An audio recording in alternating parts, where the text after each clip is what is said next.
What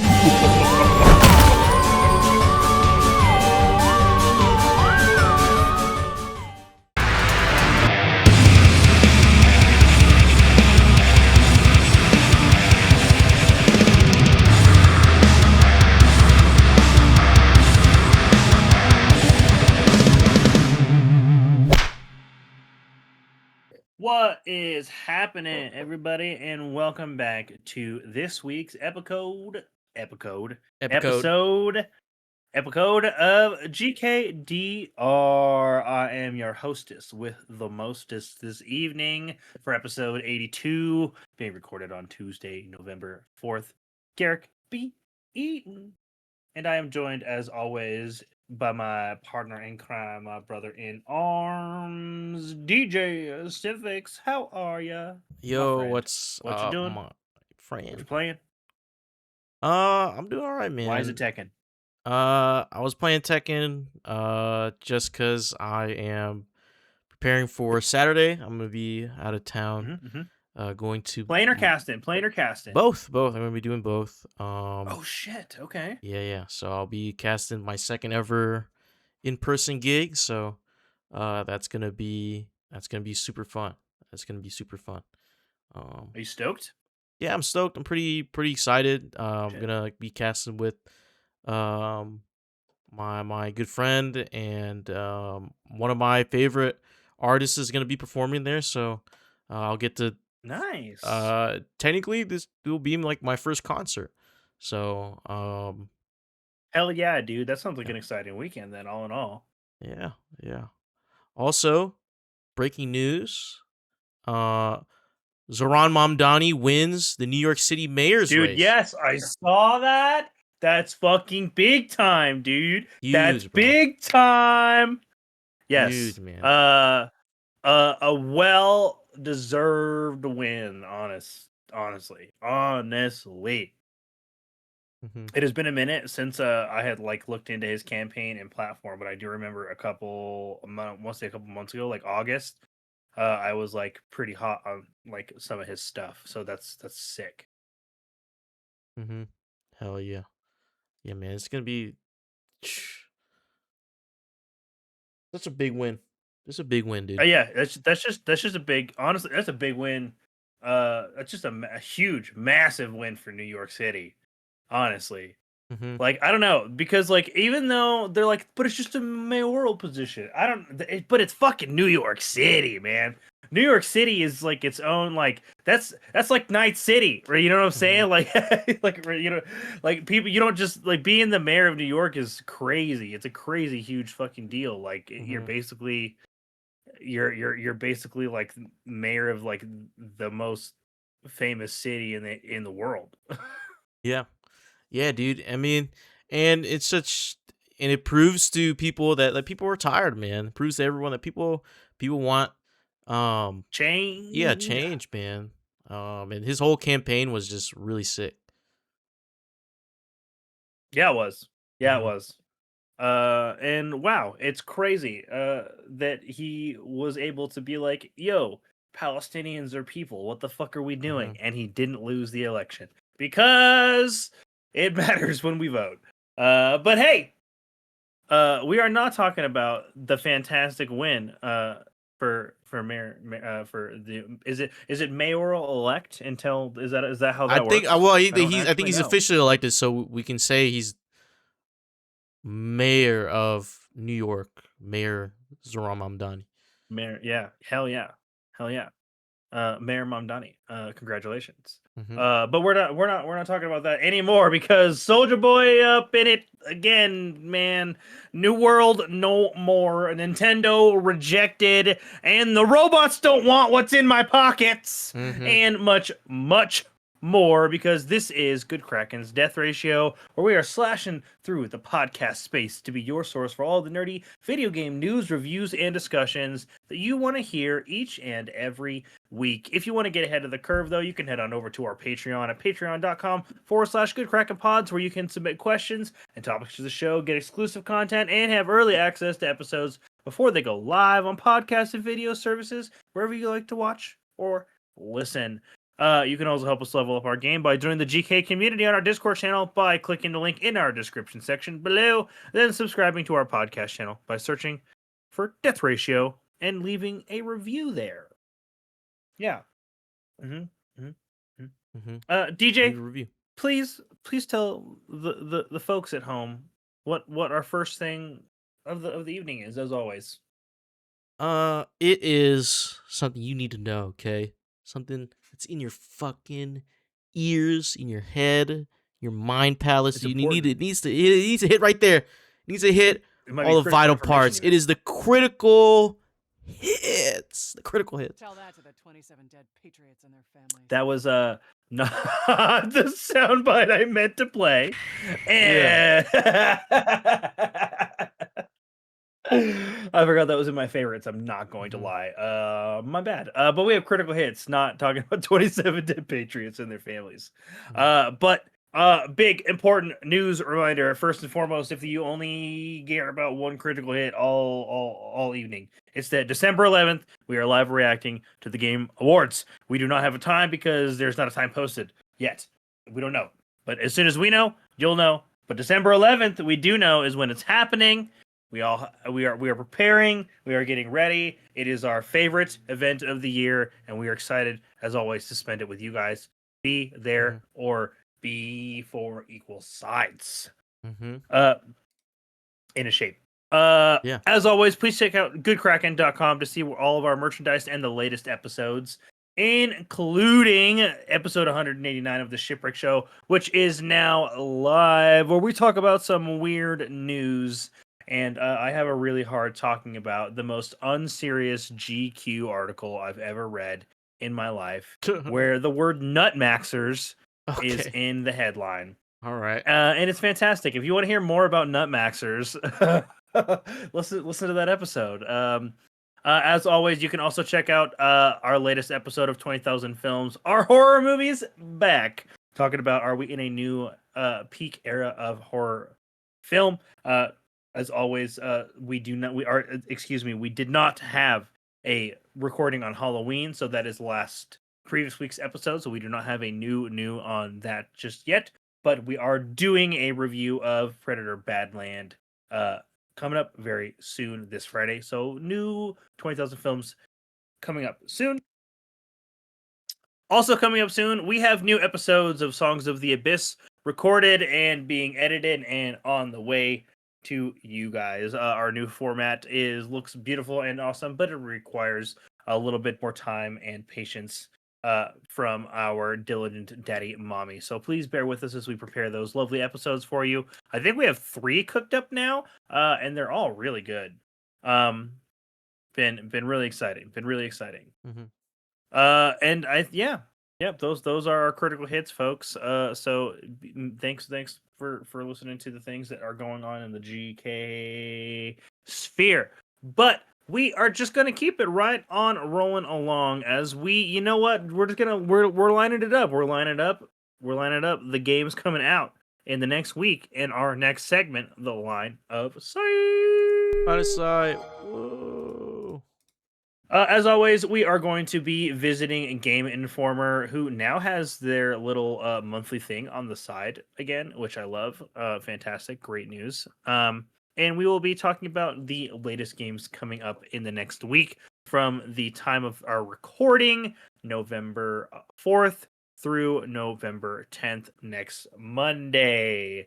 This is from Game Informer, as always. And without further ado, we have 1000 Resist coming out on PlayStation 5 and Series XS on November 4th. Today, our time of our recording. We also have Age of Empire 4 Anniversary Edition coming out on PlayStation 5 November 4th. We have Football Manager 26 coming out on PlayStation 5, Series XS and PC November 4th. And Let's Sing 2026 coming out on PlayStation 5, Series XS and Switch November 4th. We have Master Lemon, The Quest for Iceland on PlayStation 5, Series XS, Switch, and PC on November 4th. Lots of November 4th games this week. Overcooked 2 getting ported to Switch 2 on November 4th. We have Satisfactory, which I believe is a factory sim of some sort, if I recall. That's already available. I think this is a port. Getting ported onto PlayStation 5, Series XS, PlayStation 4, and Xbox One November 4th. And that wraps it for November 4th. Thank God, because I'm tired of saying November 4th. Moving into November 5th, we have releasing Biped 2, releasing on PlayStation 5, Series XS, PlayStation 4, Xbox One, Switch, and PC. Then we also have Dead Static Drive, releasing on Series XS, Xbox One, and PC. Dinkum, releasing on Switch, and Sonic Rumble, releasing on PC, iOS, and Android. That is it for releasing on November 5th. For November 6th, we have releasing Egging on Series XS and PC. Hyrule Warriors Age of Imprisonment on Switch 2. Pools on iOS. I don't know what that is, but it's just titled Pools. Siberia Remastered on PlayStation 5, Series XS, and PC. And The Last Caretaker releasing in early access on PC, with Tiny Lands 2 releasing on Switch and PC, and Unbeatable releasing on PlayStation 5, Series XS, and PC. That is it for November 6th releases for the rest of that week. Moving on to November 7th, we have just 3 releases, starting off with Anima Gate of Memories 1 and 2 Remastered, releasing on PlayStation 5, Series XS, and PC. Thrasher, releasing on PC. And Void Train, releasing on Series XS and PC. And our last releases of the week on November 10th, we have Ambrosia Sky, releasing on PC. Fallout 4 Anniversary Edition, releasing on PlayStation 5, Series XS, PlayStation 4, Xbox One, and PC. Into the Grid, releasing in early access on PC. And Surviving Mars, relaunched on PlayStation 5, Series XS, and PC on November 10th. Wrapping up our releases for the week. It looks like it is a indie loaded week with a few interesting AAA titles sprinkled in. I still think the Fallout 4 Anniversary Edition is the stupidest shit, given the fact that they went through. Why go through the effort of just updating the original game? And I don't understand Bethesda. Bethesda doesn't deserve their franchises sometimes. But I digress. Anything you're looking forward to in the next week, DJ? I mean, I've been just trying to finish up Outer Worlds 2, but if I were to get something, I might look at, I don't know, 1000X Resist. I think that one looks good.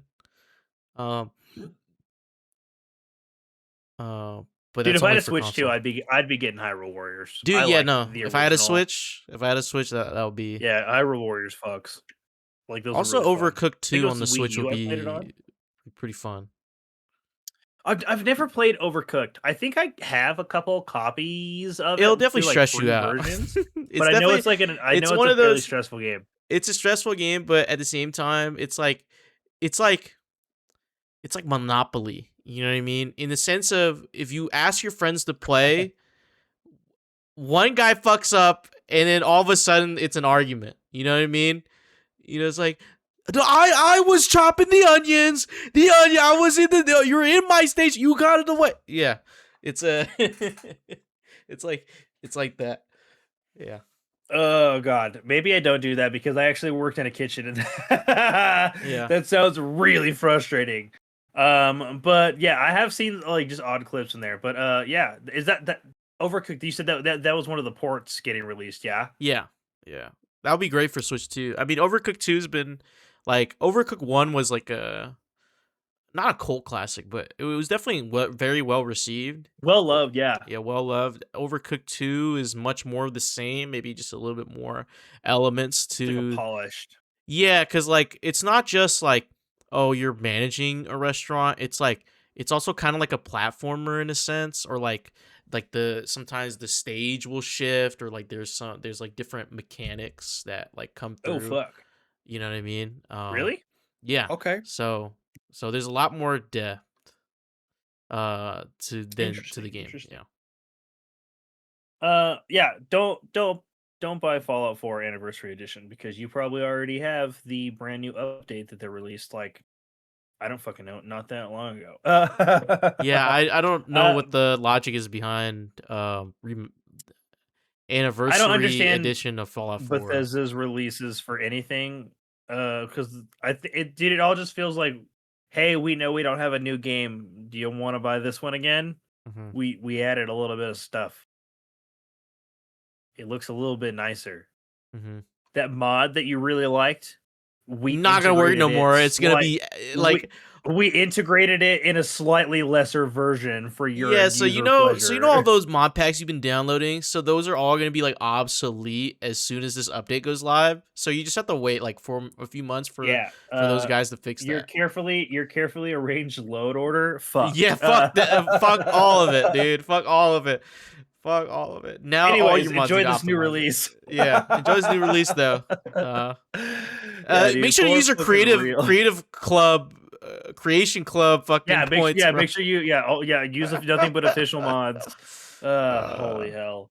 yeah. But yeah, moving on. What do we have for the folks at home next, CJ?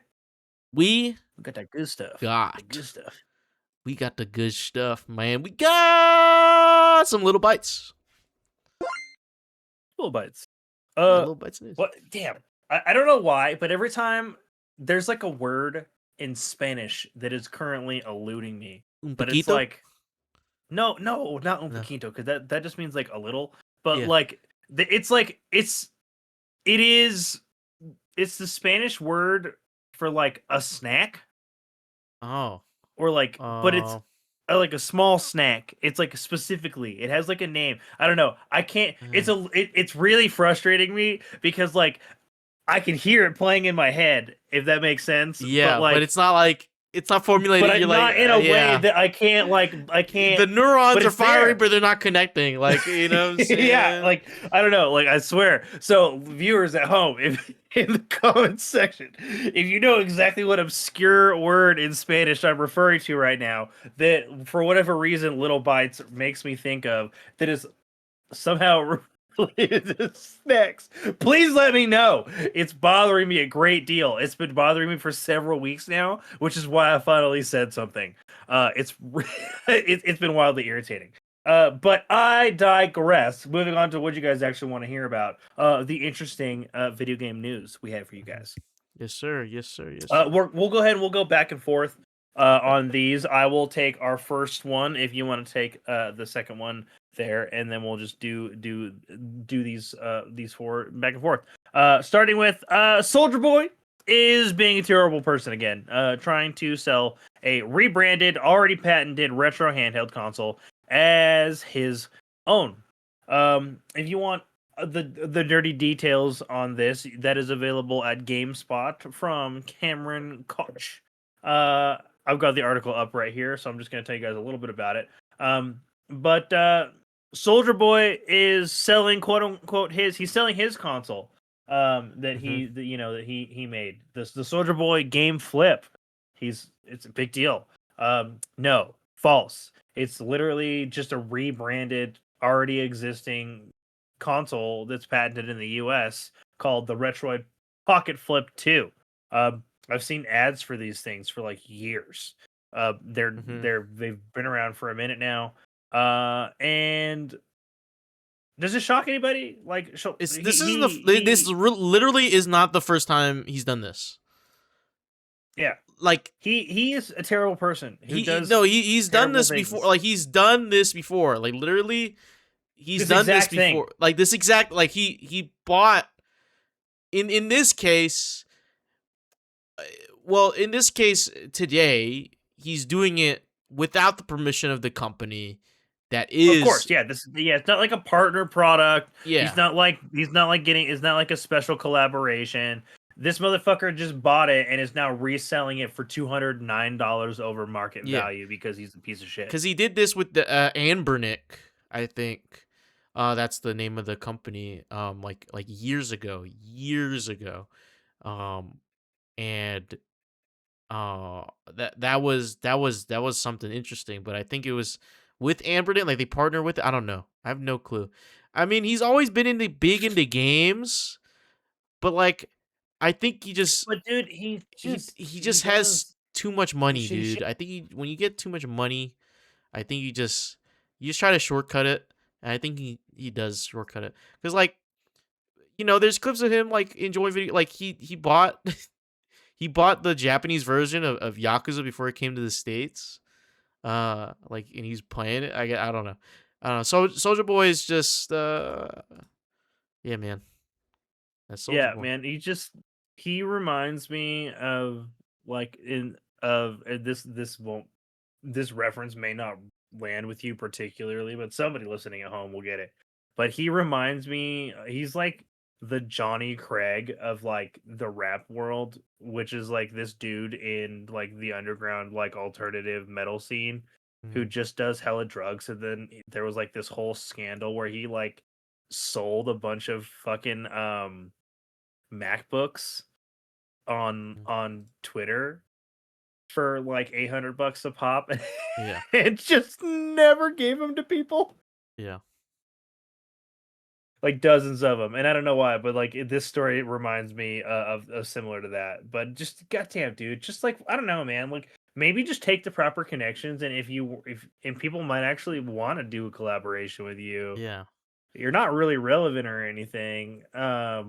Yeah. Like I don't know. But I feel I like still feel like he wants to this keep is his not the like way. rapper image, but like I feel like if he made the pivot to just doing game stuff, I think Yeah, but dude, I feel like modern rapper image is all about like marketing and branding and I shit guess. anyways.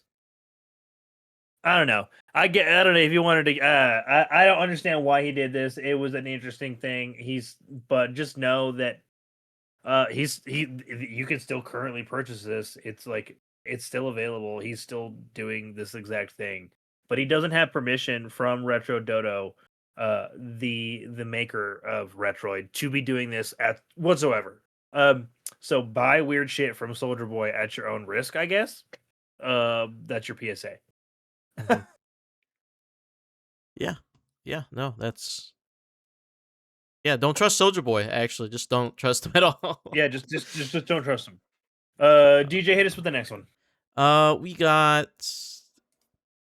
got despite doing well in quotes, 14,000 jobs in his gaming division, and Amazon's only success MMO New World are coming to an end. This is from gamesindustry.biz via Vicky Blake.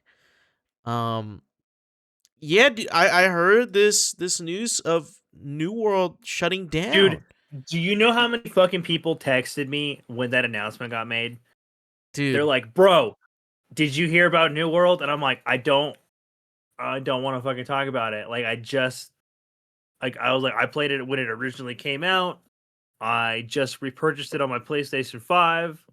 I've got now I don't like I have like a year basically with this product. But like why the fuck would I play it knowing it's just going to go away? yeah, like all your progress is just gonna be for Who naught. I mean, fucking you can cares, say that about man? any Like game, but like knowing that an there's MMO? yeah, but knowing there's an actual end date for something just does not feel good when you have to play it, Yeah. especially when it's a game that you really enjoy, or used to enjoy.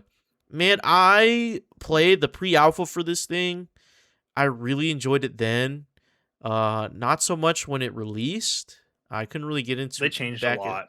They did change a lot. But most of it was for good. It just wasn't my flavor of MMO anymore. Once it That's fair. released, because there was such a gap between pre-alpha and full release, because you couldn't play the game at all after the pre-alpha closed. Um, so I was just waiting for a long time, not knowing if I really missed the game, but the concept was cool. And man, dude, I don't. It's So is the headline saying 14,000 jobs? Like, so they have 14,000 job the Yeah. increase? So I didn't. So the only one that's actually I don't actually do the headlines. I summarize except for the Hmm. one in quotes down here. Yeah. But the headline for the actual article reads: Amazon to shed 14,000 jobs to quote unquote to be organized more leanly, despite acknowledging it's quote unquote performing well. Uh, Mm. so yeah, basically a week ago, they made the announcement that all continued development on New World is going to cease, despite just having in that same week also released a new update while also making some previously uh paid DLC from like pre-order stuff available to older players that purchased Eternum. This is like, and they're basically axing the entirety of their MMO division, which sucks because there was supposed to be an Amazon MMORPG in the work. I'm not helpful for that at all at this point. Like, why would I trust you guys to keep a game up and running for one of the biggest you know IPs in the history of the world, if you can't keep your own original like products running for 5 years or more, right? Like it's right, like five, like if you think of it in like terms of a business, like if your business is less than 5 years old, you're still a startup, right? Like Mhm. I'm not gonna have faith in your ability to produce long lasting MMORPGs if you're already deciding to shut down your first one, despite having like a 12-month all-time highs after you released it onto consoles. And like, so I was releasing this on consoles. Just the was this like the if this doesn't succeed, we're done with New World? I don't know. This it the business decisions don't necessarily line up with their actions, and it's really Mhm. strange. And one thing that I want to quote here specifically from the article um, is that it says most employees at risk of redundancy have 90 days to secure a new internal job. With those unable to be moved internally, offered quote unquote severance pay, outplacement services, health insurance benefits, and more. End quote. Uh, the CEO Galati also noted that quote unquote, this generation of AI is the most transformative technology we've seen since the internet, and it's enabling companies to innovate much faster than ever before. That's just a not so veiled way of saying that like these people are losing their job to AI. And I'm sorry, I've seen what AI has to do with video games, and it's mostly shit. Um, not even mostly. It's all shit. It's shit. Generative AI is garbage in video games. It's terrible. And frankly has no place in any creative spot. I really hate that like they think that AI is going to be the biggest new and it's everything that Mhm. we're doing. But this is wildly disappointing to me in so many ways. Yeah. I mean, like, I just don't. 14,000 is an insane number, dude. Like that. You know what I mean? Also, I apologize. That wasn't the CEO. It was the senior vice president of Oh, okay. experience and technology, Beth Galetti, that said that. Oh. Uh, not Andy. Yeah. But still, like I just Like. like just they're saying like they're using phrases like to be organized more leanly, which is just a very nice flowery way of saying we're restructuring, which is just a nice flowery way of which is just a business jargon way of saying we're fucking letting people off because we found a way to do this without a human taking up funds from executives' pockets. That's what that all translates to. And the what they found is that they can do for much cheaper through AI servers for at least 50% of the quality that they're expecting, and by and letting the human portion go. Mhm. Which is super shitty, but it is also the reality of current business practices. Um, Anybody who says AI is not coming for your job, it's already It already taking is, your dude. fucking It job. already is, man. Like, do you, like I have even in my field, I have been asked on more than one occasion to implement Google Gemini into my work. It's not optional anymore. I have been asked to use AI. I am forced to use it in the workplace. Dude, it's And being like forced it's upon common. us, man. Like the Coca-Cola Christmas ad, they're doing it again. They're doing it again with AI. And the guy who made it, or whoever at represented at Coca-Cola, they're like, yeah, it's gonna be 10 times better than the last year. We're still gonna commit to doing it. I'm like, are we serious right now? Dude, it's so disheartening, it's so discouraging, man. Um, yeah, dude, that just sucks. It just sucks. Like, Yeah, dude, dude, right? the number It's just so feel bad for the 14,000, whole industry. 14,000, Garrick, 14,000.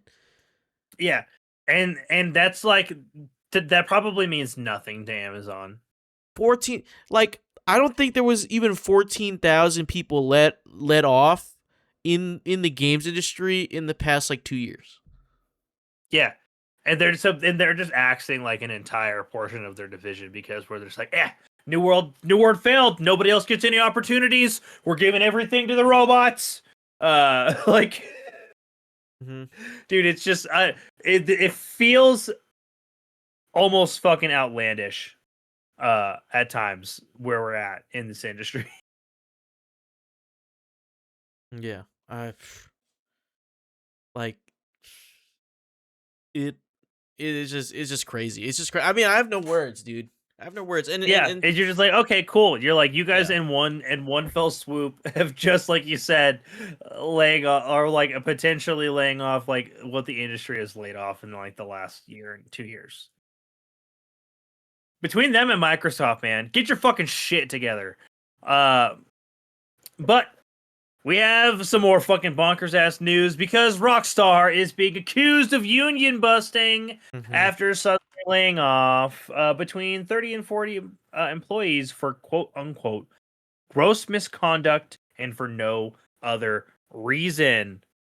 But oddly enough, those same employees all had close ties with a union and were part of a private union Discord and were in the current efforts of trying to organize Rockstar.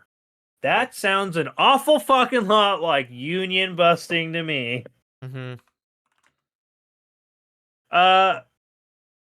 Dude, late stage capitalism is just it's gross. And like it's really prevalent in our news this evening in the industry. Motherfuckers are trying to rebrand and fucking profit off of somebody else's intellectual properties. We have motherfuckers giving away jobs or because their jobs are quote unquote redundant because AI now exists. And now Rockstar is just like, hey, we really don't want Rockstar to unionize. So Take-Two is just firing motherfuckers for gross misconduct. They have no examples of what that gross misconduct was whatsoever. By the way, that's literally that is the entirety of their quote. That they were it's rough. Also, I sincerely apologize. You can find the full details on this at IGN, written by Rebecca Valentine. The headline reads: GTA 6 Dev Rockstar accused of union busting and sudden firing of dozens of staff. And of course, Take-Two simply says, no, it was gross misconduct. What the fuck does that mean? Again, like, why do you feed the public like business jargon, knowing that we are at least up to snuff enough as individuals at this point to know that that doesn't mean anything? Like, that is just a really nice way of saying you don't have a real evidence, hard proof reason of why you fired them. Right? Because if like something, if there was like an event that occurred, if something had actually happened, they would have reported that along with it, with their statement. They would have been like, oh yeah, there were like evidence showed that like these individuals were like found leaking like you know previously undisclosed intellectual properties on said Discord server. Fantastic. Fucking fire them. I don't give a shit, man. Yeah. But protect your protect your business property. I don't care. But if don't just I'm just so sick of the firing and laying off and letting go of people for these whack ass reasons. And they have they seem to have plethoras of them just constantly loaded up. Yeah, I just yeah. What's going on with gaming these days? You know what I'm saying, Garrick? You know, we can't. Business, dude. It's just it's too corporatized. We are in an era where you know gaming. I mean, gaming's always been a luxury, but now it's truly a luxury, and now we are at the mercy of Yeah. stakeholders and board members and investors. Like But make no that mistake, is holding our hand right now. You know, 100%. But thankfully, the Independent Workers Union of thank God we have Britain, unions, man. yeah, the IWGB says they will pursue every legal claim possible to ensure their members are reinstated and receive interim relief. Because, well, that's why unions exist. That's why that's why they protect our employees. Because the company that you work for, no matter how much you love your job, is always there to protect itself and not you. Mm-hmm. Yeah. But DJ, hit us with the last bit. Yes, sir. Yes, sir. Quote, Last bite, if you will. Japanese patent officials reject one of Nintendo's Pokemon patent applications for being too similar to Ark, Monster Hunter, and embarrassingly Pokemon Go. This more details at PC Gamer from this is written by Lincoln Carpenter. This is really funny. This is kind of the main topic of today and yesterday, I believe. Yes, it's so this actually it's been kind of it's been getting circulated for a couple of days now. I want to say it's maybe a week. Yeah. A couple days that this has been getting circulated about because it's the patent rejection itself is not directly related to the lawsuit in any way against Pocket Pair's Pal World, Mm-hmm. but it does indirectly kind of impact their ability to kind of have a strong defense against Pocket Pair. Because Pocket Pair has already gone out of their way to change the explicit mechanic that Nintendo was also trying to patent, that the one that got rejected, which was the patent of throwing an object and using it to capture it, and subsequently their battling system as well. There's a couple of very simple visual representations that they have. Mm-hmm. Of course, for the patent office. And the patent office was just like, "Are you guys fucking serious? Are you guys serious right now?" They're like, "Your own game that you guys sold to another company does this slightly differently. Like, remember the flick mechanic from Pokemon Go? Are you guys shitting me?" Capcom's the Monster Hunter is cited because of Capcom's Trank Bomb mechanic from Monster Hunter, which has been in place since fucking the early 2000s. This is not a new mechanic. You literally take a little ball, and guess what? If the thing is in a net, it gets captured. And they're like, that's close enough to what you guys just suggested here in your patent. It's awfully close. I guess the Arc battling system is really similar to Pokemon in a lot of ways. And they're like, y'all didn't get mad when these motherfuckers did it because the art style and other gameplay mechanics have nothing to do with your franchise. But these guys just flew. But Pal World flew too close to the sun and freaked people out. Now there's of course there's developers claiming that that Pal World and Pocket Pair have crossed a line that shouldn't be crossed, and that if they win this, it will create a precedent of parody and plagiarism in the gaming industry, like the likes which we've never seen. But I mean, let's be fucking honest. It's already happening, man. It's horrible. It's horrible on Steam and console right now. Especially with like those friend swap games, quote unquote. Really good example. There is a game that's being advertised that I've seen in clips called RV There Yet, and there is another game on PlayStation from some buck ass nobody never existed before studio developer that is released a game. I'm literally gonna pull it up because if you look up is RV There Yet on console, it comes out. Yeah, they're like, yeah, it's on console because of this fake version.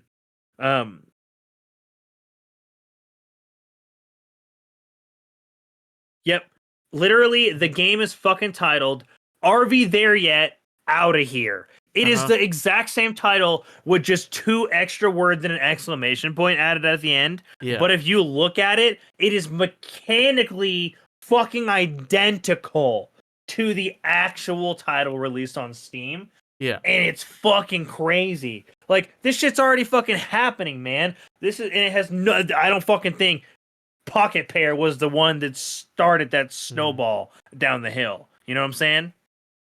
Yeah.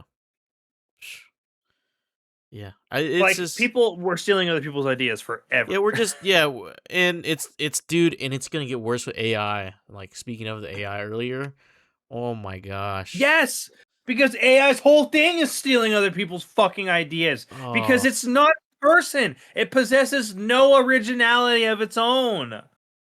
Dude, did you see you're not on Twitter, so there's this guy, you know, there's like engagement forum tactics, like there's like these trends where like, you know, people will try to like say the same thing, but like, you know what I'm saying? So like there was like a thing where you would like spam like words together where like, oh, my game is actually fun in this and right? And this guy shows off his game and it's all AI slop and it's like copying Cuphead gameplay, and then like someone quotes you, and like, you're like, what the yeah, fuck bro, is this? like, yeah, bro, your game is actually trash. Like, this is actually no one's gonna play this fucking game. Yeah, dude. And these people think themselves creators. Mm-hmm. Like, they legit, with their whole fucking chest, think that they are creating something new and unique. Eureka! I know how to type in a prompt that will give me what I want. And it's gonna create so many fucking inaccuracies. Like, if you have any fucking like modicum an idea of how like generative AI works, like it's just sloppy shit, man. It's not designed for any sort of big project. Like, quite literally, the more you input into any generative AI and the more complexities you add to a prompt, the more fucking mistakes it's likely to. It's a joke. It's more likely to make mistakes, man. I've been forced to use this shit for work. Perfect example of how fucking easily confused AI is I use AI at my job to assist me with translating English phrases to Spanish phrases so that I could better communicate with a student.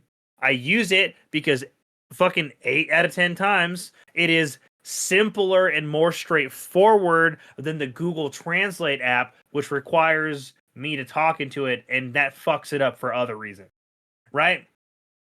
But if I ask it, like, the prompt I used was this, like, translate these phrases from Spanish to English, or from English to Spanish. That's it.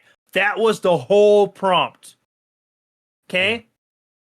If I added a question mark to any fucking phrase, because the AI is designed at its core to be a communicative device, it just fucking threw my prompt out the window and tried to answer the question I was trying to ask in Spanish.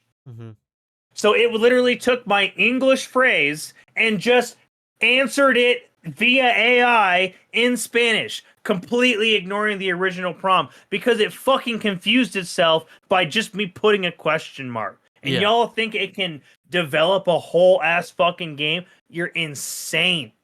Dude, they think it's like fucking like a space odyssey, you know what I'm saying? Like we're talking to Hal, dude, like it understands like some type of Yeah, and like furthermore, this isn't me guessing about this shit either, by the way. I literally got so pissed at this fucking AI one day. I literally was just like, why does this error keep occurring? And that was what it told me. They're like, yeah, the AI was like, I'm getting confused.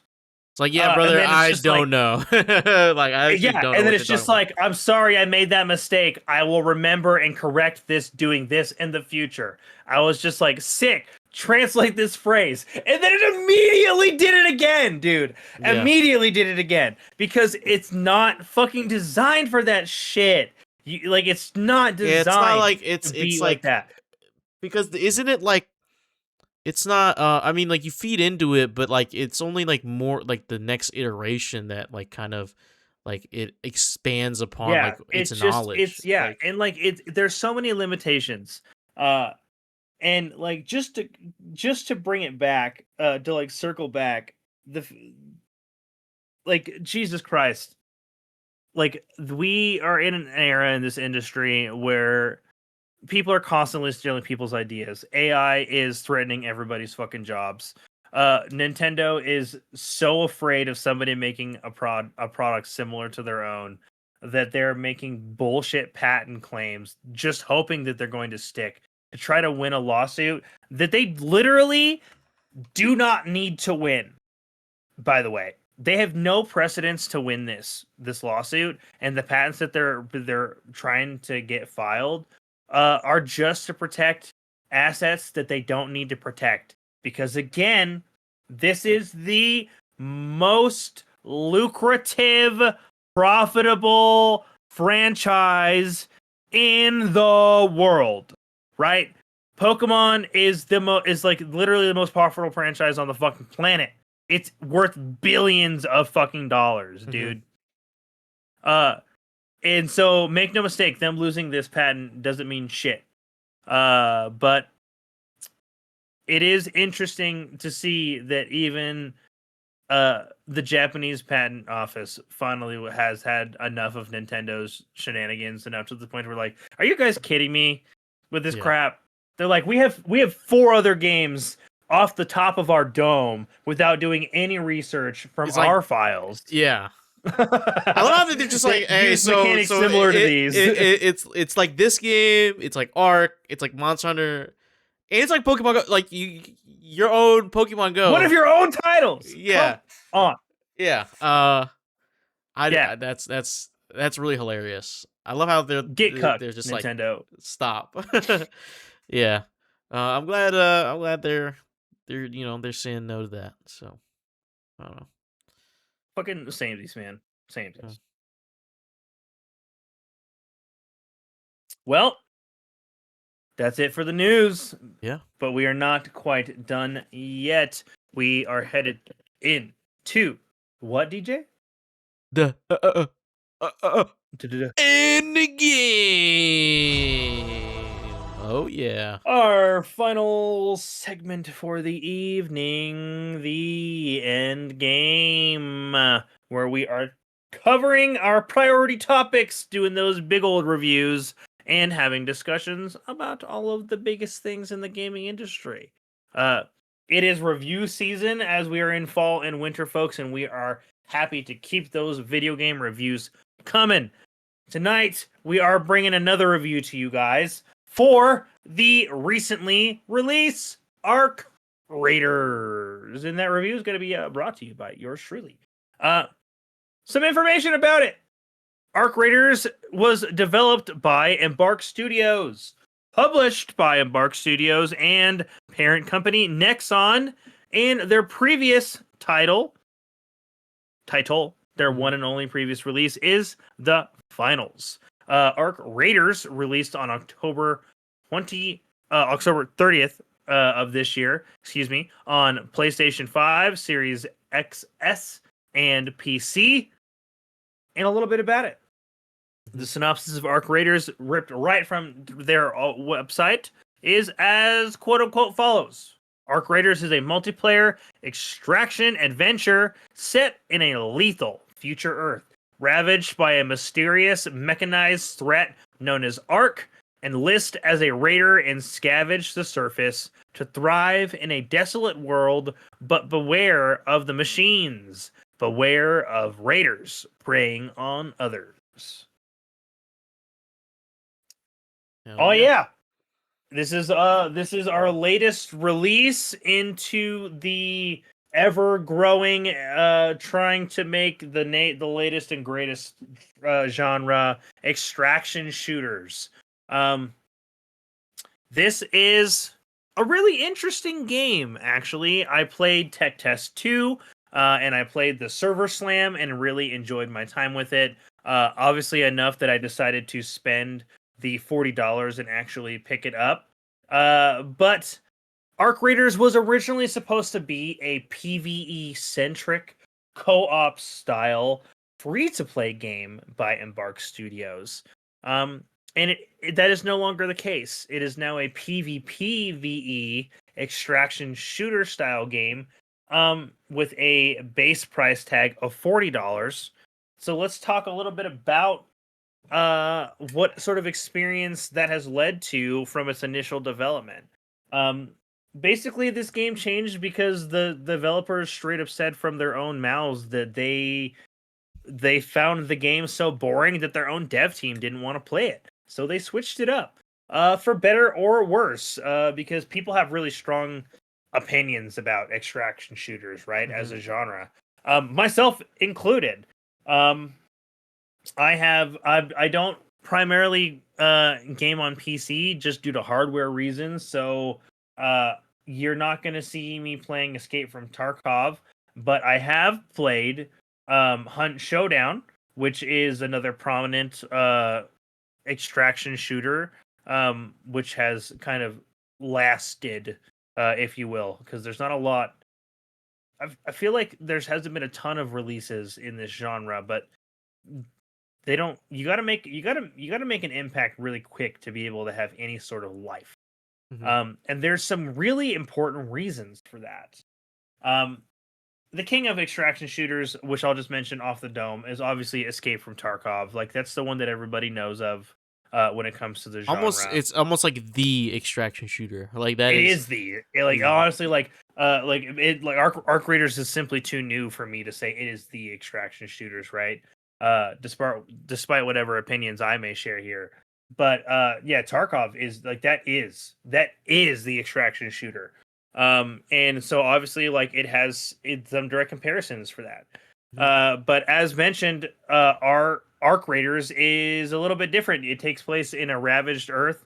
It is post-apocalyptic, and you are most of the time underground in the city of Speranza, coming topside as a raider to scavenge parts while also trying to avoid or cooperate with other raiders and destroy or avoid the mechanized menace known as the Ark. There are 4 different maps currently available to the player. You start off in the Dam Battlegrounds, then you later get access to the Buried City. From there, you get access to the Spaceport, and unlocking the final map, the Blue Gate. There is another map, the Stella Montes, which is scheduled to be releasing, I believe, just this next month, along with several other things that they have planned on their, I think it's like 180-day roadmap. So just like a next 3-month roadmap. They've already got that released. So what is Arc Raiders as a game? Like I said, you're going topside. You're scavenging loot, but the world and the setting is really what sets this game apart. And I believe that's what makes or breaks extraction shooters. If you look at the 2 that have the biggest staying power, it's because they have flavor. They have world building. They have a reason for you to be engaging in the activities in which you are engaging in. And that is, of course, Escape from Tarkov and the Hunt Showdown 18 I think it's 1886 Yeah. was like the new title that they want after its recent update. And it's because you have a reason to be doing what you're doing. Now, I'll be honest, I don't know the premise of Escape from Tarkov, but I do know that there is one, and it is very important to why you're doing what you're doing in the game setting.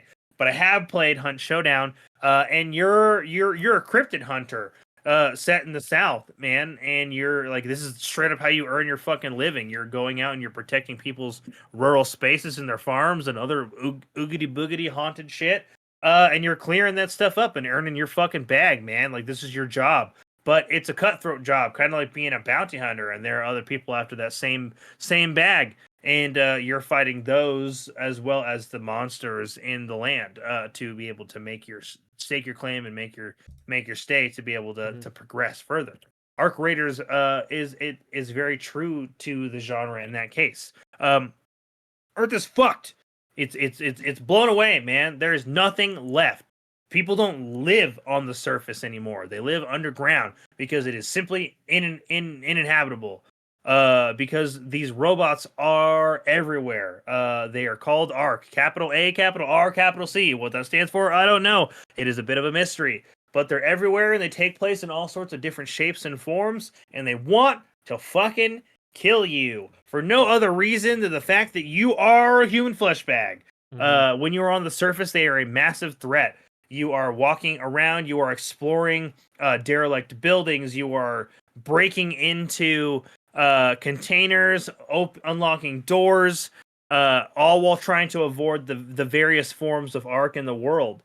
There are ARC in the buildings in the forms of little balls that explode when you get too near to them, or open their face and spew flames at you, a la flamethrower.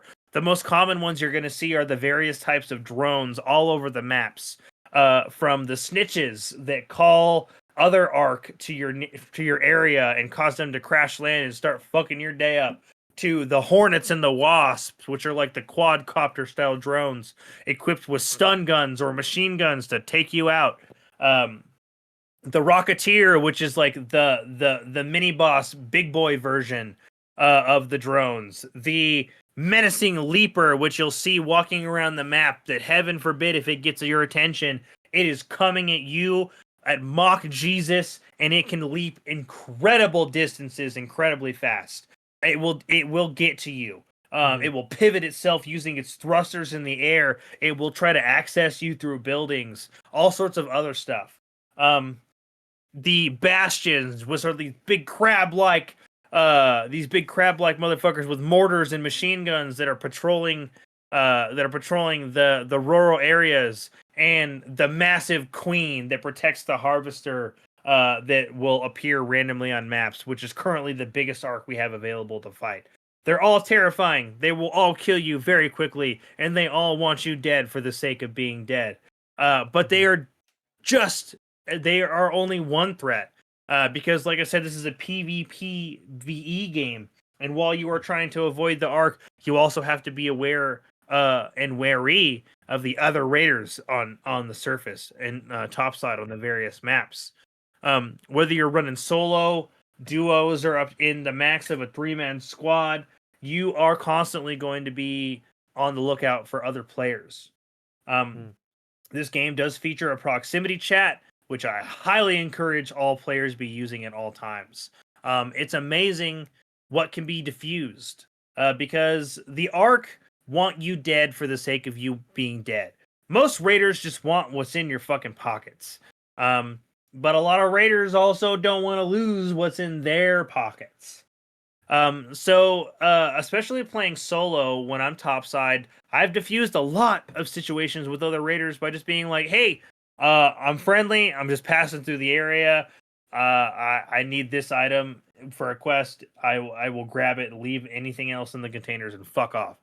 I've ran up to extraction points that have been activated by other players and be like, hey, don't shoot. I don't have much. I just completed a quest and I need to extract. I just want to get into the elevator with you guys. Like, let's fight off the ARC together. And I would say 80% of the time, most players are really chill. Of course, you're always going to have that motherfucker that just wants what's in your pockets and they're going to shoot you and take your shit. It happens. It's a PvPvE game. But I think it makes for a very awesome atmosphere in a game like this. I'm not one for distraction shooters. Negative progression is tough. It doesn't feel good to work hard to craft your latest gun, to save up enough ammo to do any sort of damage, go out into the world on your next raid, only to spawn in a bad location to get fucked by a rocketeer 2 minutes into your raid, or have some dillweed not want to communicate and just headshot you, knowing full well that you had a free loadout and empty pockets.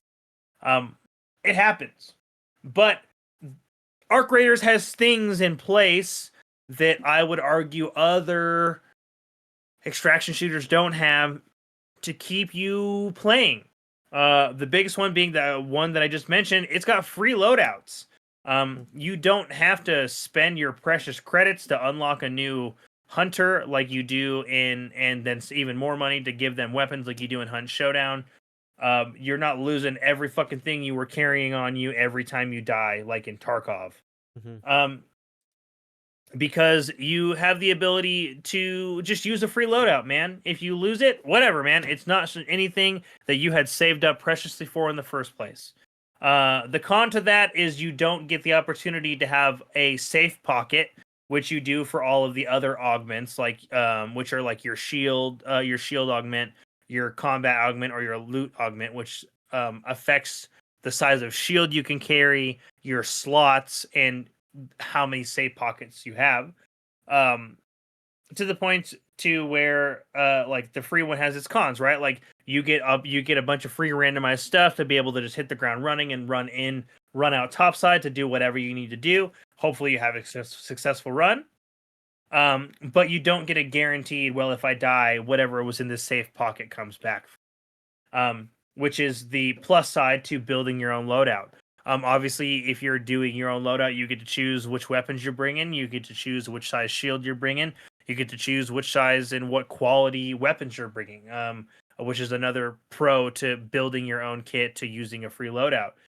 But if you've had a couple of really sour runs, which I unfortunately did in Buried City just prior to this recording, next time I load in, I'm probably going to use a free loadout because I lost a couple of guns and quite a bit of ammo just dying to Arc, not even other players. It happens. It's just the nature of the game. Sometimes you're going to lose. Sometimes you're going to come back with so much shit, you're going to be shocked you made it out with that much stuff. It's an extraction shooter. You gotta gamble and hope that you extract, right? But all in all, I think it makes for a great gameplay loop. You have a little chicken who will just collect basic supplies for you every time you go out on a run. Again, helping combat that negative progression that it sours a lot of players to the extraction shooter genre. And the community, for the most part, is very cooperative and wholesome. They just want to extract too. PvP is always at risk. There are going to be players that just want to shoot you. It's part of the game. I think the risk of communicating with the player and them having them shoot and kill you is very realistic. And very indicative of what I think an immersive post-apocalyptic experience would be. You know what I'm saying? Yeah. Sure. With the sense that when things go well and people are communicative, great. You found a temporary buddy. You guys are going to work together to extract safely, and it was great. But knowing that at any time a player could decide that they don't want to be my buddy anymore, and that they want the stuff in my pockets more than they just want to help me get out alive, is thrilling. On top of having to avoid the various kinds of arcs that are throughout the world. And the game is constructed really brilliantly because the drones can't get into the buildings, but there are threats inside the buildings in forms of different kinds of arcs. You've got the spider-like ticks that will jump on your face. You've got those fireballs, those spots that will jump up and explode. They're the snitches that will just bring other arcs in, right? The roaming bastions. There are different arcs that tackle the players in different ways and force you to avoid them in different ways. And it's just so interesting.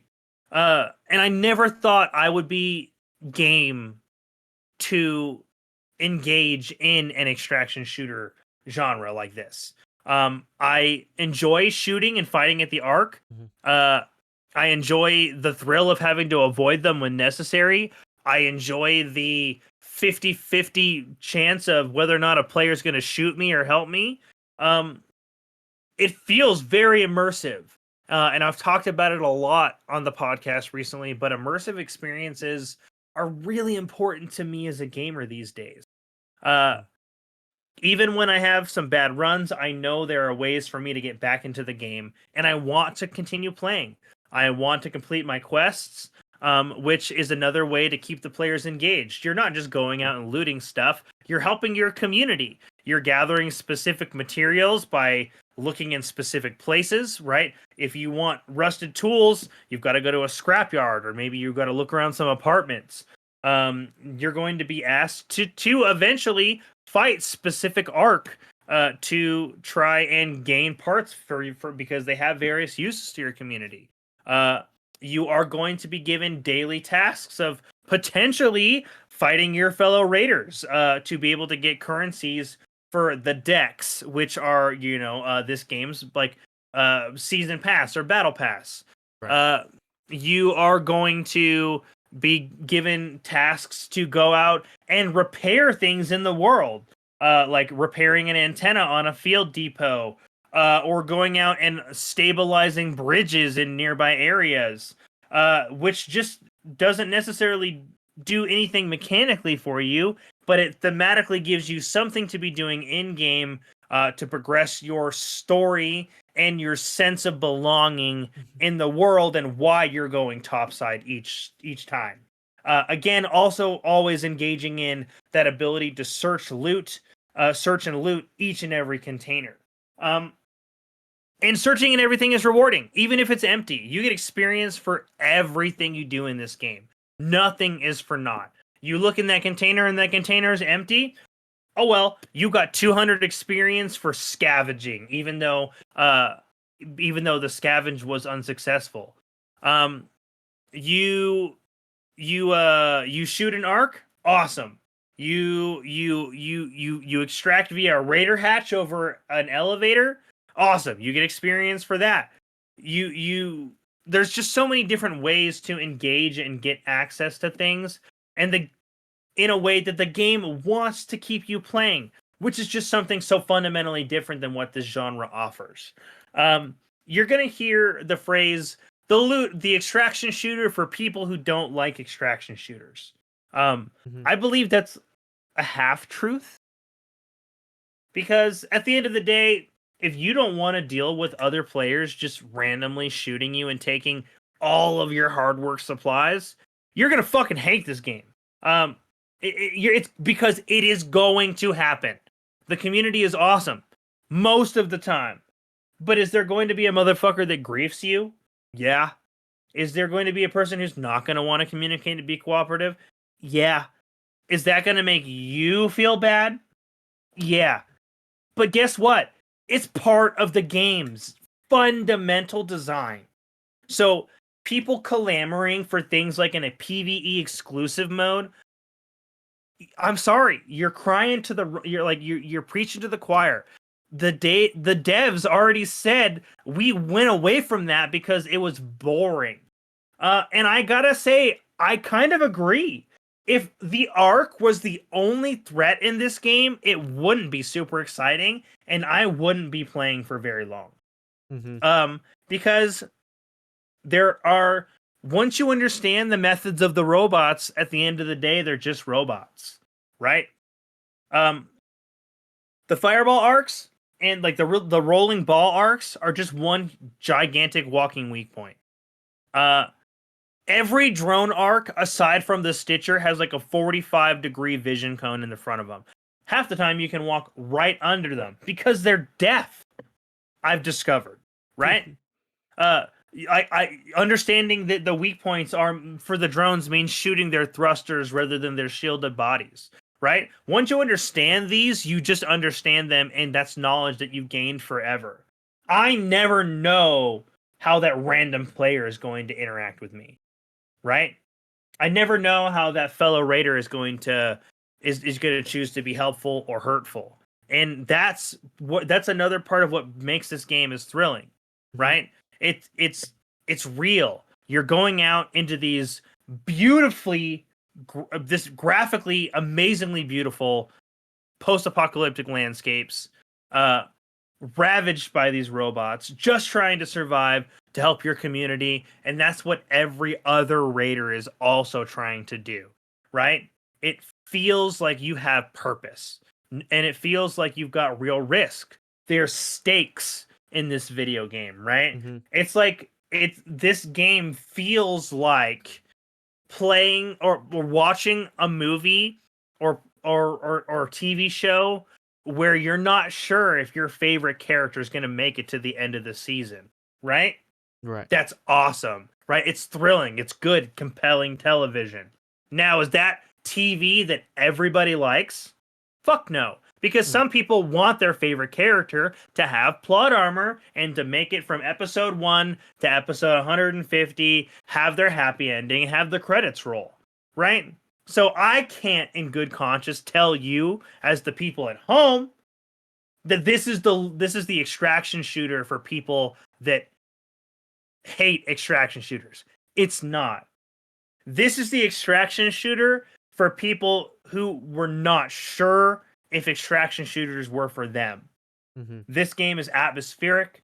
This game has beautiful sound design. This game has intense gunplay. This game has a very real, awesome PvE AI threat, beautifully coupled with a robust communication system with great proximity chat, a robust emote wheel, and surprisingly, a voice changer to change your raider to be more immersive for in-game, which is fun and cool. And I think the game has a lot to offer. I think for what it is in the genre and space that it is, this game is absolutely fucking fantastic. I've had nothing but positive experiences with this. I've ran into very little bugs, audio only, in my personal experience. I've had 0 crashes since the beta. Graphically, I would say there's been some changes, but they acknowledged that was for optimization. Fuck yeah, we love to see that in a game. Gunplay is great, and it reminds me a lot of Battlefront, because turns out Embark is made up of like former DICE devs. So if you like the recent Battlefront games, and how those play mechanically, this game feels really similar to that. Taking cover feels real good. Gunplay feels real good. Gameplay, audio, and design is incredible. I love the soundtrack and what it offers and brings to the table as far as like atmospheric immersion for this game. And for me personally, this game is an absolute buy it now. I was initially super skeptical and very bummed that this went from a PvE game free to play to a PvPvE extraction shooter with a $40 price tag. But I do absolutely think it is a play now. I do have another review to read, and I know I've rambled and ranted really heavily for the next couple of for the last like 20 minutes here. But before I read Ernell's written in review, DJ, do you have any questions about this game? I don't know how you feel about extraction shooters. I don't know, but I do know you love competitive shooters. I know you love FPSs. I think this game is actually something you would really love. Maybe even more so than Helldivers, because I don't think Helldivers offered what you look for in a shooter. And I feel like Arc Raiders might a little bit more on just a conceptual level. Is there anything you want to know about the game that I didn't necessarily talk about or bring up? You kind of brought it up, because I played a ton of Tarkov. I think probably close to 1,000 hours, right? I don't think there's like a tracker for that, That's a but lot. it's a lot, and I sunk my teeth in that game. And there's something about that game that I've said for years that every like other game that has come by that's tried to replicate it. There's even now there's a few ones that have gotten pretty popular that are besides Hunt Showdown, because Hunt Showdown kind of carved its own like mold within the extraction shooter space. But there's a lot of Tarkov clones out at the moment. Like there's this free to play one called Arena Breakout Infinite. There is the Delta Force game has its own Oh yeah. extraction shooter. We saw it try to be replicated in Call of Duty's DMZ mode that kind of got scrapped after Call of Duty Modern Warfare 2, the reboot. Hmm. So, and all those are kind of like cheap imitations of Tarkov, and you can definitely tell because it's like, all of it is kind of like very much we want this to be like Tarkov, but not Tarkov, you know. And what people don't understand, what makes Tarkov great is not only, those moments of like tension and I guess stress or anxiety, because, once you do get that good loot, it's about making it out. You don't trust, you don't trust the people around you. You don't trust, who's going to be where. And, but I think what makes Tarkov great is the world building. There's so much world building and lore that if you weren't thinking about it before and you just enjoy the game and you start piecing it together, you'll start to love the game even more. And I think that's what was missing with a lot of extraction shooters that try to replicate Tarkov's success. But it seems like, from what you're telling me, that Arc Raiders is, has put that at the forefront, the world building. Like, why are you here? Why are you doing the things Absolutely. that you're doing? And why does it matter that you're in this space and have to fight to survive, basically? And why do you have to pick up these things? Because people don't. 100%. That's Yeah. what That separates it it from. feels like even though it's not like necessarily the mechanical reason you're doing what you're doing, Mhm. it does feel narratively, even though there's not a narrative, Yeah. narratively, it feels like we have a reason to be doing this. Right. Right. Like that's what I'm saying. Like in Tarkov, it's not just like going here, like doing these quests. Like, oh, I gotta pick up a stupid pocket watch. No, you're picking up a pocket watch to turn into the vendor to proceed his quest line because he lost his pocket watch trying to escape, what blah blah blah. Right. There's reasons for it. That's what separates an extraction shooter from a battle royale. You know, I, Yeah. that's the distinction. It's like, okay, yeah, you lose everything, and either you lose everything you went in with, or you get to keep everything you got in there. Um, and you want to keep these items for a reason. It's not just, oh, I just picked up some guns. Like, no, like maybe I can sell these guns for parts, maybe I can trade them, or maybe I can use them in my next excursion.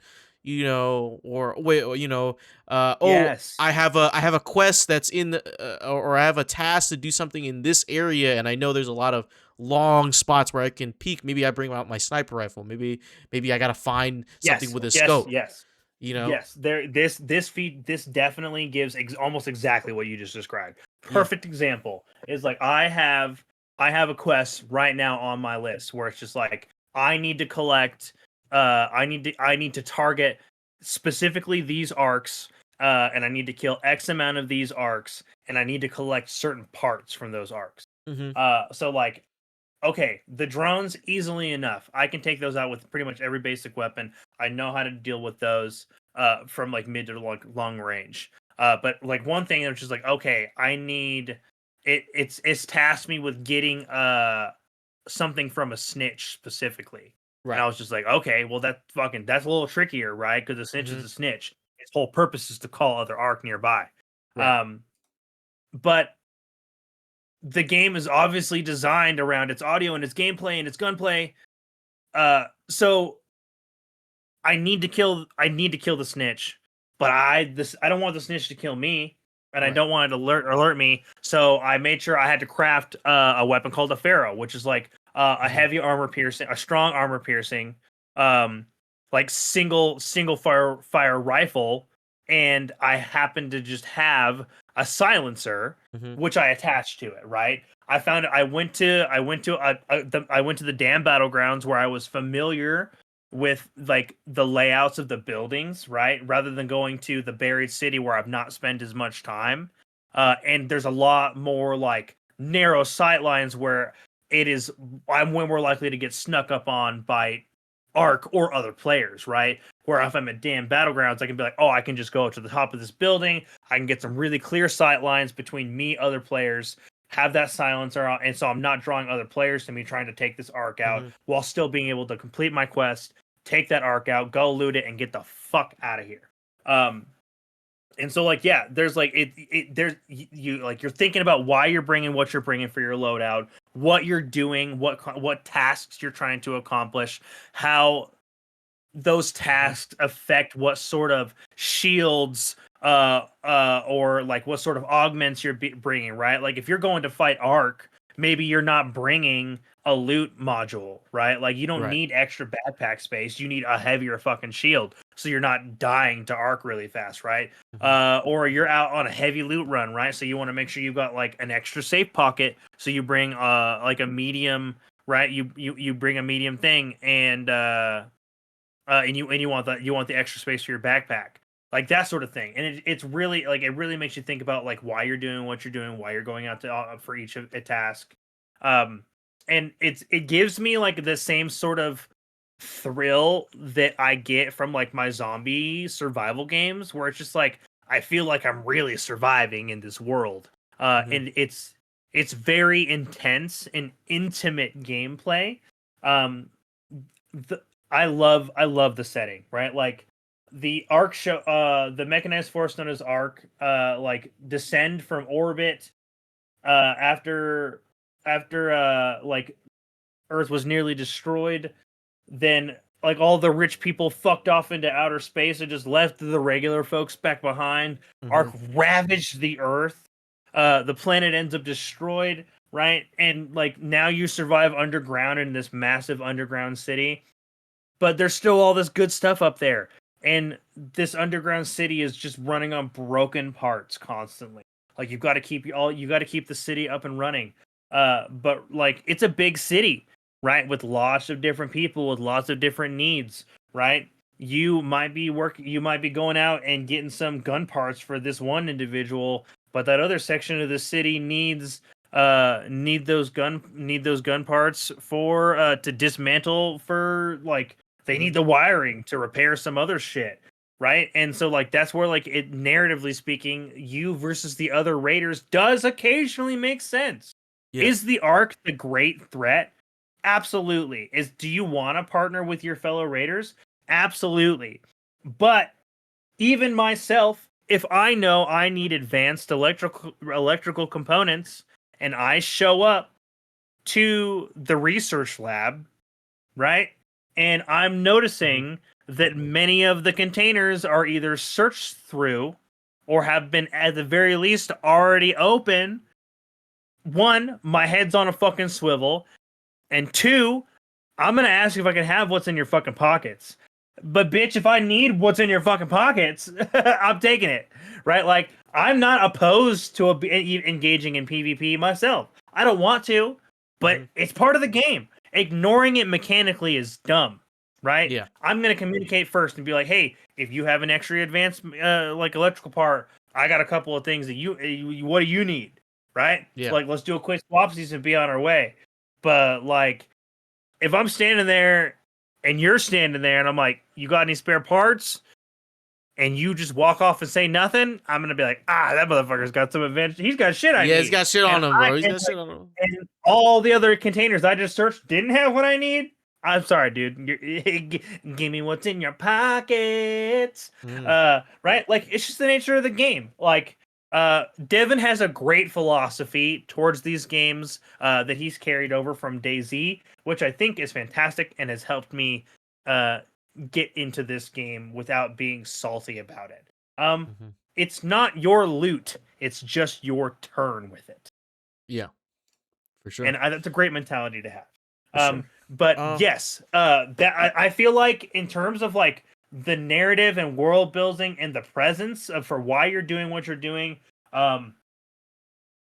without having ever played Tarkov, I feel like they understood this, and Bark understood the assignment here. For sure. I also want to ask, what's downtime between games?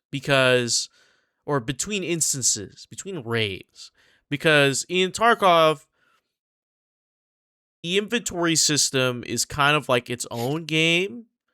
It's like organizing your stash with all the loot that you have or may not have, and organize like it's a game of Tetris in a sense. Like, let me put these in this bag here and move this bag here. All my med stuff are gonna be right in this little section right here.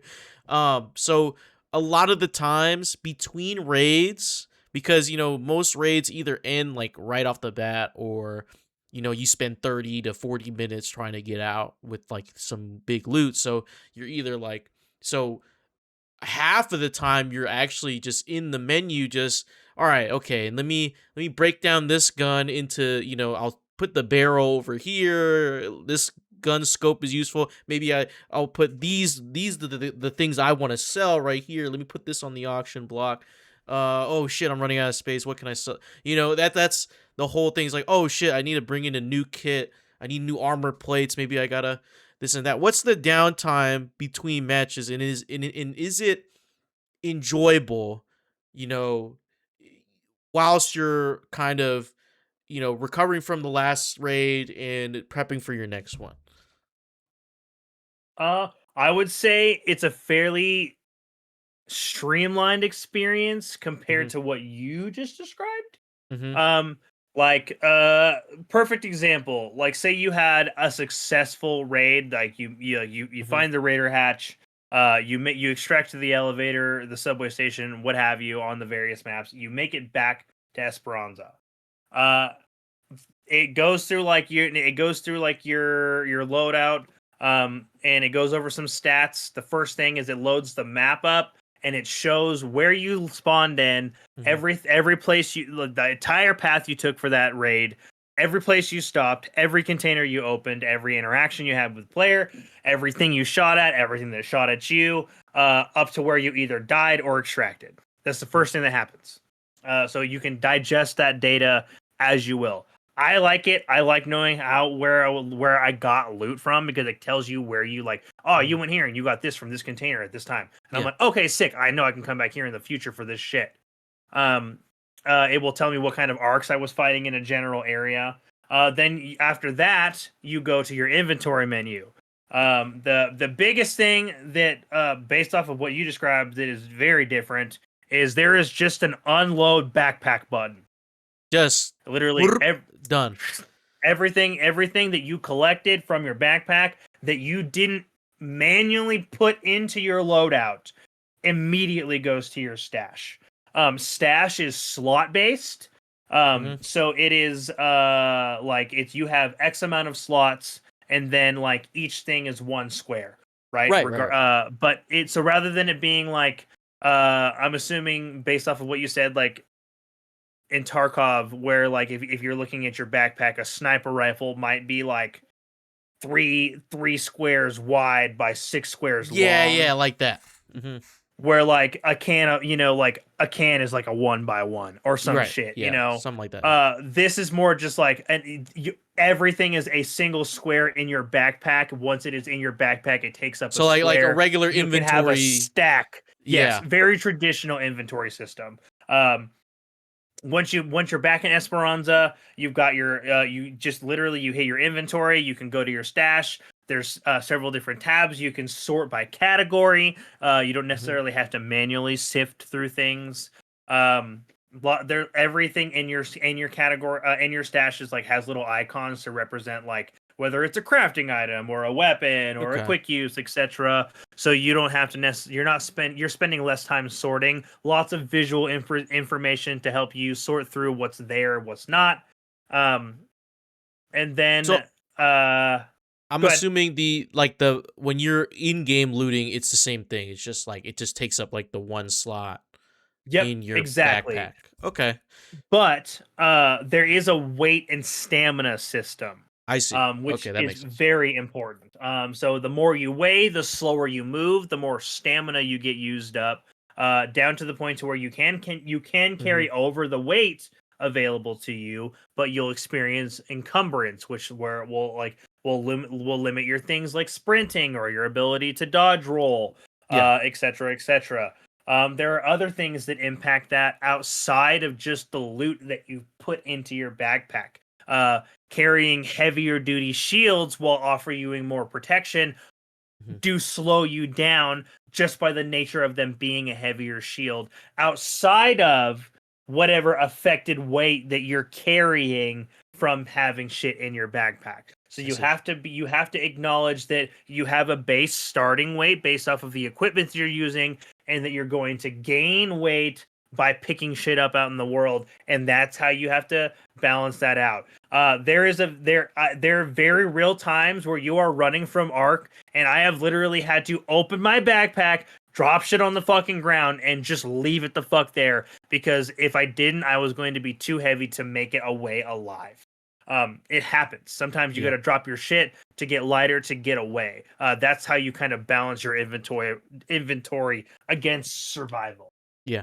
In this game. Because that's the only reason and before I get to my next point, I was gonna ask like, so is your stash when you come back that's unlimited space? It's unlimited space, like you can just fill it up. No, it is No. not unlimited. Set Okay. space with stash expansion available. Okay.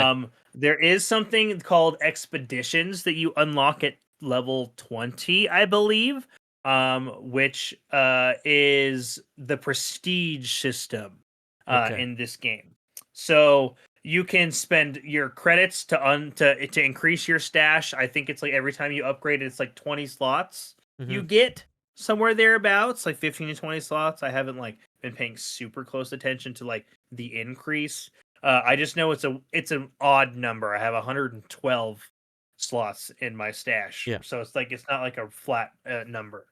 Um, so you can't increase it by that. There are trinkets that you can get out in the world, which is obviously items that just hold monetary value but aren't good for crafting. Right. There are things that you can recycle, so that like they take up space, but if you break them down, it'll just get sucked into the greater stack of your miscellaneous parts. I see. So you kind of you have to manage your inventory that way, right? You want to make sure you're clearing out Yeah. those trinkets to make sure you're getting money, breaking down some of your recyclables, but remembering that other recyclables have secondary uses. So you do have to manage that. But once you get to that prestige system, you're given an expedition task. Basically, you build a caravan wagon, you soup up your guy, and you give him a bunch of supplies, and then he fucks off beyond the Rust Belt, and you become a new raider hired onto the job.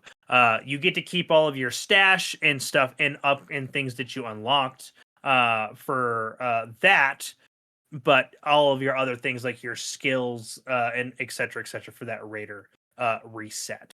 Okay. Okay. Yeah. Okay. That's super cool. The only reason why I asked about the downtime thing is because one, it's a really big thing when it comes to extraction shooters, which I'm guessing Embark just um kind of circumvented it. They're just like, yeah, we're just gonna make it basic. We just want people to keep playing the game. Um. Yeah, and that's kind of what it feels like, and it's in a Mhm. really honest sense. Like the load screens want you to get back to the end of the game, right? Like Yeah. you end the match, and it's just like, all right, you can literally you don't have to sort shit. You can just dump your whole backpack, right, and then literally hit play. Yeah, just load hit in. play again and Because when you dump your backpack, it doesn't like dump your ammo and stuff. It only dumps what you collected on the run. So like any ammo you so have you left get to over, just it keep just the stays loadout. there. Yeah. So So you keep the loadout items but dump what you collected. So like like you lose all your shit and you're a little sour about it, but you want to get back out there, fuck it. Play. Free loadout, ready up, instantly back into another match. Fucking 60 seconds. So that's like you can cool. turn it around really quick. That's pretty or you can spend some time really being like, all right, that raid sucked. Let's see what materials I have. Can I craft a different gun? Do I have the materials to craft and then upgrade that gun and then make some parts to make it either like more efficient or stealthier? Or like what sort of grenades do I have available to me? Or like, like really kind of delving into like min-maxing your loadout to be more efficient in your using your inventory. I wanted to say that because a lot of the other extraction shooters have that type of slot based system where it's like, oh, this item takes up this amount of slots. So you got to be really mindful even within gameplay. Within the raid, you're like, fuck, like I can't pick this up. I have to sacrifice. Yeah, that's what Diablo 4's loot system is, dude. Yes. It's always been like that. Like it's just the way it is. So there's like, have you heard the game Dark and Darker? Yes, I'm familiar with it. Yes. So that's an extraction shooter. That's an extraction shooter. It's more of like a medieval shooter. It's not a shooter, but it's more like a D&D esque, first person. I don't know, RPG. I don't know. You can loosely say it's something. Yeah, it's like something. It's weird. It's not an extraction shooter. It's an extraction game. It's a extraction dungeon crawler. Extraction adventure, like extraction dungeon crawler. If that makes sense. It's niche inside the niche even. Yeah. So the reason why, and this is like the biggest like gamer, not pet peeve. It's like the smallest thing I've ever gotten like annoyed at a game at. So they have that slot based system, but you couldn't rotate like you can in Tarkov. You can rotate the item in Tarkov to like save space. See, Diablo, you can't rotate. It's just like the item is just exactly. So like that ticks me off a lot because I'm like, I just want to rotate the pants. Just make it horizontal. I want it. You know what I'm saying? Like I have a system. What do you mean I can't rotate it? So yeah, right? Because because I mean, if you're gonna use a system like that, like you have to acknowledge the fact that like, okay, if a pair of pants is like X squares by X squares, like why can't I fold the pants up differently? Right? Yeah, or let me rotate it. Let me just like, why can't it just come in sideways? You know what I'm saying? Like, why is my pair of jeans coming into my inventory like fully 2 pant legs unfolded? 2x6, right? Yeah. Like, why can't that be a 2x4 because it got folded when I put it in? You know what I'm saying? Like, let's acknowledge the practical, like being practical about that sort of loot system. And like I just wanted the game to just have a rotate feature because like in Tarkov it's like it gets even more in depth. It's not up to in depth of like folding, but you can also like there's weapons that you can fold the stock that makes it less. You can also take off like certain attachments that make it longer, like the suppressor could make it longer, or a scope, you could take it off and it might do it, or you know what I'm saying? Stuff like that. But yeah, that's the only reason I asked. But you said you had a write-in from Ernell. Yeah. Did you have any other further questions? No, that was it. We capped this off. Sick. But yeah, no, great questions, by the way. Things that I didn't necessarily think to include because, well, I'm not overly familiar with this genre. So yeah, I'm hoping that maybe swayed you a little bit. I think it'd be interesting to finally have a game we're all playing again for the first little bit. But without further ado, let's read Ernell's super duper Arc Raiders review as he wrote here. Arc Raiders has been a righteously wonderful experience that I really haven't been able to stop thinking about since Garrick and I first fired up the game together. The most The fun mostly comes from the game's incredibly addictive and entertaining gameplay loop of looting everything, killing killer robot scum, and hoping nobody wants to kill you on your way out the door to lock in on all that beautiful, scrumptious items you found on that run. Arc Raiders has pretty much been everything I loved and a little bit of what I hated about the Dark Zone in The Division, spiced with the clanker killing we've had in many great single-player games and bolstered by high-octane stress of your modern-day extraction shooter. The co-op side of this game is what shines the brightest. Being able to play this game with friends has been the high note of my experience, as sharing the stress of wanting to make it out with your loot so badly with your friends at your side really makes the adventure of surviving in this post-apocalyptic world feel like half an hour's worth of relationship building. Yeah. Excuse me. Always watching each other's backs, always helping each other find the next thing you need to complete a quest, and always planning a means to escape really makes this what it is. On the other hand, though, this game's PvPvE combat system leaves the game rife with griefers, especially in the harder difficulty maps and activities. Yes, there is one map that, for whatever reason, I'm going to pause his right here to call this out. I know exactly which map he's referring to. There's, like I said, there's 4 maps. The third one that you unlock, the spaceport, I don't fucking know why, but everybody just goes full cyber psychosis and just loses their minds. Everybody is fucking fight on sight on that map. Doesn't matter if you're duos, full party, or solos. Nobody plays nice at the spaceport. It's ridiculous. Putting you, but anyways, unpausing. Putting you in a position to always be cautious of the other players you meet in game, or always going into runs fairly empty-handed in an attempt to not lose anything you so desperately want to keep. It dampens the experience enough that it makes it difficult to want to play the game solo. See, this, like I said, this is not that extraction shooter for the person that hates extraction shooters, because I'm playing solo and having a different experience, and I just had 2 really bad runs. I want to keep going. All in all, Arc Raiders has been an insanely good time that I'm excited to experience more of. With an awesome roadmap ahead and word of more PvE activities just on the horizon, I see myself and most of our crew playing this one for a long time. This one gets a buy it now from me. Wow. Yeah, folks, the game's great. Like I said, I personally was initially super skeptical of that $40 price tag.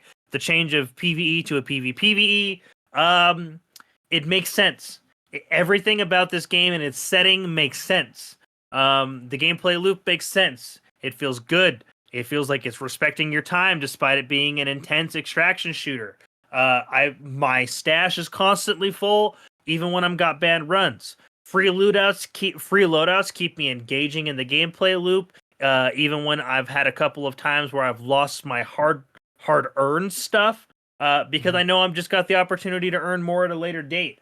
I'm not spending a lot of time fiddling with my menus.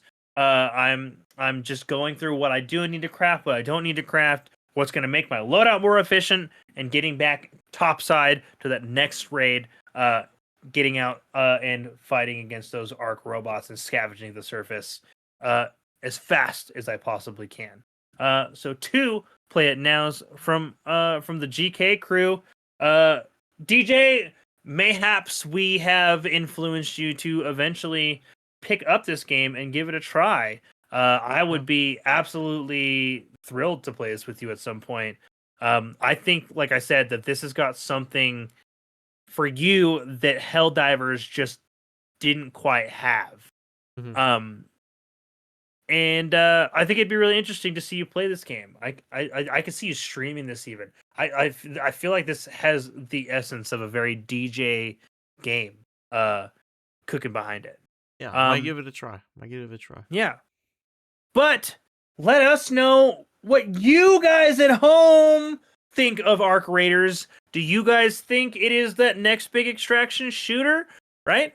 Is it not what you expected? Are you disappointed still in the changes that they made or the price tag that they gave it? Please let us know in the comments section below, because this has been Good Kraken's Death Ratio, your source for all of the nerdy video game news, reviews, and discussions that you want to hear each and every week. If you've liked what you've heard, you can head on over to our Patreon at patreon.com/Good Kraken Pods, where you can get exclusive content, discounts on merchandise, and have early access to episodes before they go live on podcast and video services wherever you like to watch or listen.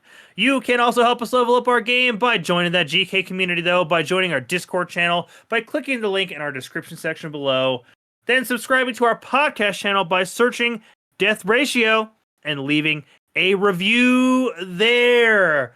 We have to go, everyone. But until next time, give me what's in your pocket. Who's upgrading their arc?